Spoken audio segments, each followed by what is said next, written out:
The War of the Worlds by H.G. Wells was originally serialised in Pearson's magazine from April to December 1897, before being published as a book the following year. In it, Wells tells one of the first tales of the invasion of Earth by an alien race, and he does it convincingly, informed by the science of his day. Wells was the first novelist of his genre to receive a thorough scientific education. He held a bachelor's degree from the Normal School of Science, later renamed the Royal College of Science in London, and had been tutored by none other than the great evolutionary biologist Thomas Huxley. Huxley had been a close friend of Charles Darwin. Now, following Darwin's death in 1882, the year that Wells began attending Huxley's lectures, he was the new chief standard-bearer for Darwinism. Wells couldn't have had a better teacher from whom to learn about the theory of evolution and all that it implied.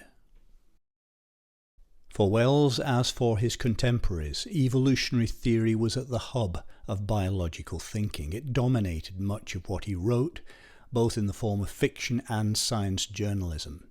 In essay after essay, especially in his first decade of professional writing from 1887 to 1896, Wells attacked the traditional anthropocentric viewpoint that man was somehow special and that nature was teleologically oriented toward our species.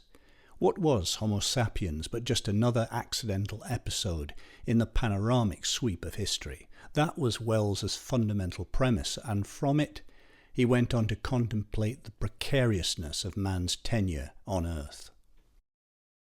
In an early piece titled Zoological Regression, he wrote, "There is no guarantee in scientific knowledge of man's permanence or permanent ascendancy. It may be that nature is, in unsuspected obscurity, equipping some now humble creature to rise in the fullness of time and sweep Homo away.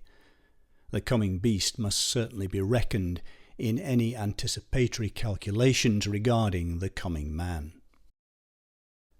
But the threat to humankind, Wells realized, might come not only from some lower species which subsequently evolved to take our place. In the time machine, the coming beast is man himself, or at least a bestial form of Homo that in the far future has diverged from a gentler, feebler strain of humanity that represents the other extreme endpoint of our development. Then again, perhaps the challenge to humanity would come from beyond the earth, and from a creature that was our intellectual superior. On April 4, 1896, Wells's article Intelligence on Mars appeared in the Saturday Review. It began by referring to a luminous projection on the southern edge of the planet, seen by Javel at Nice. The report of Javel's sighting in Nature 18 months earlier had led to a flurry of speculation that the light was an attempt by Martians to signal to us. Wells went on in his article to ask what sentient life on Mars might be like. He was scornful of earlier suggestions that the inhabitants might resemble ourselves. "No phase of anthropomorphism," he wrote, "is more naive than the supposition of men on Mars. The place of such a conception in the world of thought is with the anthropomorphic cosmogonies and religions invented by the childish conceit of primitive man." The Martians, he concluded, would be different from the creatures of Earth in form and function, in structure and in habit, different beyond the most bizarre imaginings of nightmare. A year later, he gave full rein to such speculation in The War of the Worlds. The title of the opening section, The Coming of the Martians, the title of the opening chapter, The Eve of War, and the very first sentence of the book foreshadow the horror that's about to descend. No one would have believed in the last years of the 19th century that human affairs were being watched keenly and closely by intelligences greater than man's. Wells cleverly weaves scientific fact into his tale so that the reader is left wondering where the real world ends and glimpses of another possible truth begin. Some familiar names of real astronomers and locations make their appearance. Men like Schiaparelli watched the red planet. It's odd, by the by, that for countless centuries Mars has been the star of war, but failed to interpret the fluctuating appearances of the markings they mapped so well. All the time, the Martians must have been getting ready.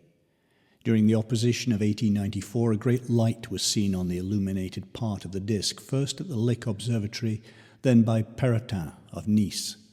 I'm inclined to think that the appearance may have been the casting of the huge gun from which their shots were fired at us. Swept aside here is the heroic isolated humanoid race of Martians envisaged by the astronomer Percival Lowell, who believed in a benign race of canal builders. In its place is a truly alien species with an intellect, as Wells put it, vast and cool and unsympathetic. As for the anatomy of this other world creature, Wells had already warned in an earlier article to expect a nasty shock. Now the thing was revealed.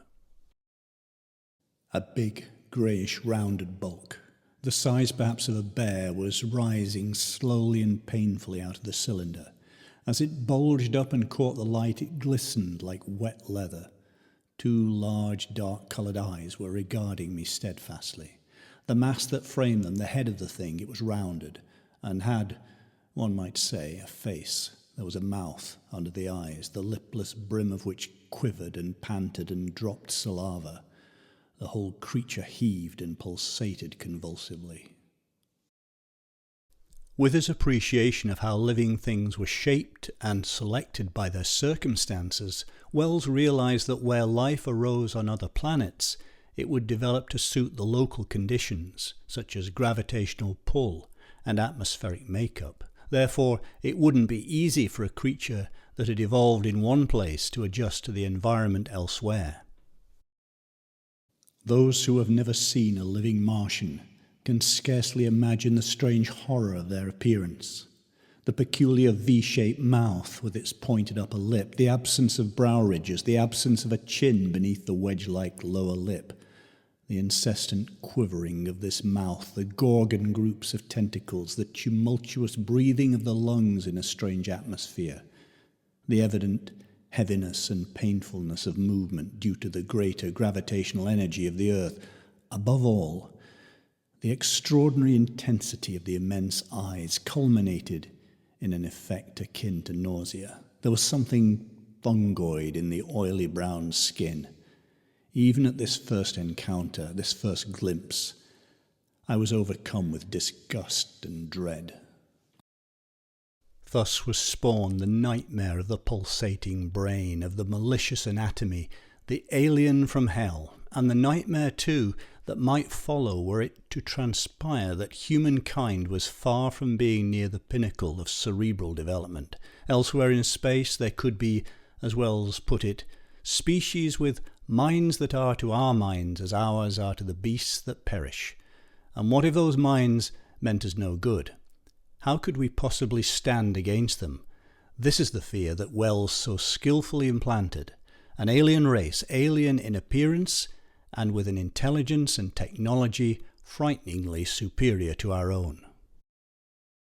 Wells had not had to look far for a precedent for his usurping aliens. In the final decades of the 19th century, technologically advanced European powers such as Britain and France had been busily carving up Africa, invading territories at will and trampling on the rights of the indigenous folk, whom, in true imperialist style, they considered culturally and intellectually inferior.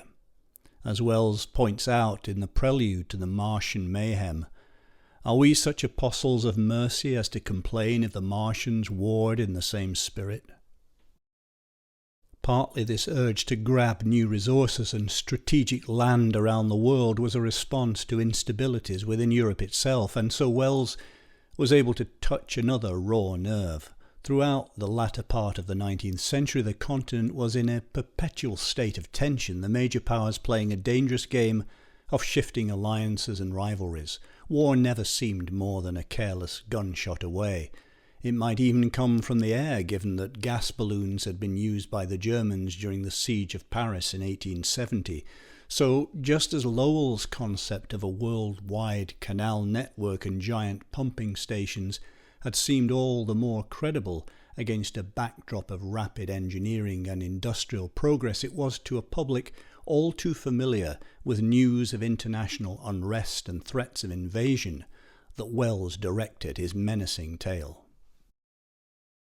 Until the War of the Worlds, stories of visitors to Earth had generally portrayed the outsiders as gentle peace lovers, interested only in watching us, perhaps with mild amusement or concern. But in Wells's novel, the extraterrestrials are painted suddenly in an altogether different light, as a terrifying threat capable of bringing merciless death and destruction. No human weapon could stand against them any more than a spear or shield could protect against a gun.